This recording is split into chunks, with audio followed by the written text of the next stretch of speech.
என்னோட பையன் ஆர்ஜிஆர் அகாடமில வந்து ரெசிடென்சியல் ப்ரோக்ராம்ல சேர்ந்திருக்கிறோம். இன்னைக்கு வந்து பேரண்ட் டீச்சர்ஸ் மீட்டிங் நடந்தது. எல்லா ஃபேக்கல்ட்டியும் என்னால சப்ஜெக்ட் வைஸ் ஃபேக்கல்ட்டியை பார்க்க முடிஞ்சது. அவங்க வந்து ஸ்டூடெண்டோட எங்கெங்கெல்லாம் இம்ப்ரூவ் பண்ணணும் என்ன ஏதுன்ற டீட்டெயில் அவங்க வந்து நம்மள்ட்டையும் டிஸ்கஸ் பண்ணாங்க. ஸ்டூடெண்ட்டையும் கேட்டாங்க எந்தெந்த பாட்டு புரியல அல்லது எந்த பாட்டை அவங்க என்ன வகையில இம்ப்ரூவ் பண்ணணும் அப்படின்ற டீட்டெயிலாம் கேட்டிருக்கிறாங்க.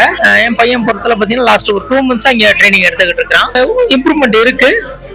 எங்களுக்கு நல்ல ஒரு நம்பிக்கை இருக்கு. நிச்சயமாக வந்து நாங்க அந்த கோல் அச்சீவ் பண்ணுவோம் அப்படின்ற நம்பிக்கை இருக்கு. இது ஒரு டீம் ஒர்க்கா வந்து இந்த இன்ஸ்டியூட்டும் புரிஞ்சிருக்காங்க.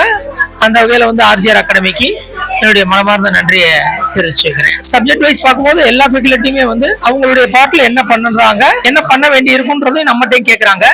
நம்மளுடைய சஜஷனை உள்வாங்கிக்கிட்டு தான் ஃபர்தர் ப்ரோக்ராம் அவங்க வந்து கண்டினியூ பண்றேன்னு சொல்லியிருக்கிறாங்க. அந்த வகையில் இது வந்து ஒரு நல்ல வாய்ப்பா என் பையனுக்கு அமைஞ்சிருக்கும் நான் நம்புறேன். நிச்சயமாக 2026 நீட்ல வந்து ஒரு கண்டிப்பா ஒரு சக்சஸ் நாங்க கொடுப்போம்ன்ற நம்பிக்கை எனக்கு இருக்கு. நன்றி.